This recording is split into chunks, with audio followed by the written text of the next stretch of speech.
చిరంజీవి, బాలకృష్ణ, వెంకటేష్ వంటి Tollywood top హీరోలు దశాబ్దాలుగా చిత్ర పరిశ్రమను శాసిస్తూనే ఉన్నారు. కానీ ఈ కుటుంబాల నుంచి హీరోయిన్ గా ట్రై చేసిన వారు ఎవరూ లేరు.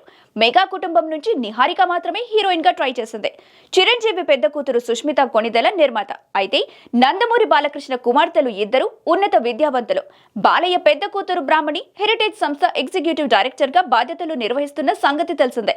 ఇదిలా ఉంటే అన్స్టాపబుల్ షోలో బాలయ్య బాబు తన పెద్ద కూతురుపై ఇంట్రెస్టింగ్ కామెంట్స్ చేశారు. ప్రముఖ దర్శకుడు మణిరత్నం ఒకప్పుడు బ్రాహ్మణికి తన సినిమాలో హీరోయిన్ గా ఆఫర్ ఇచ్చారని, ఈ గేమ్ షోలో గెస్ట్ గా వచ్చిన తమన్ అడిగిన ఓ ప్రశ్నకు జవాబిచ్చారు. నీకు సినిమా ఛాన్స్ వచ్చిందని బ్రాహ్మణితో అంటే నా ముఖం అంటూ సమాధానమిచ్చి వెళ్లిపోయిందని, తన ఫేస్ కోసమే అడుగుతున్నారని మళ్లీ చెబితే స్మూత్ గా రిజెక్ట్ చేసిందని బాలయ్య తెలిపారు. ఇక బాలయ్య చిన్న కూతురు తేజస్విని మాత్రం ఇంట్లో అప్పుడప్పుడు అద్దంలో చూసుకుంటూ నటించేదని, ఆ సమయంలో తనైనా నటిగా వస్తుందని ఆశించానని బాలయ్య తన కూతుర్ల గురించి ఎవరికి తెలియని విషయాలను తెలిపారు.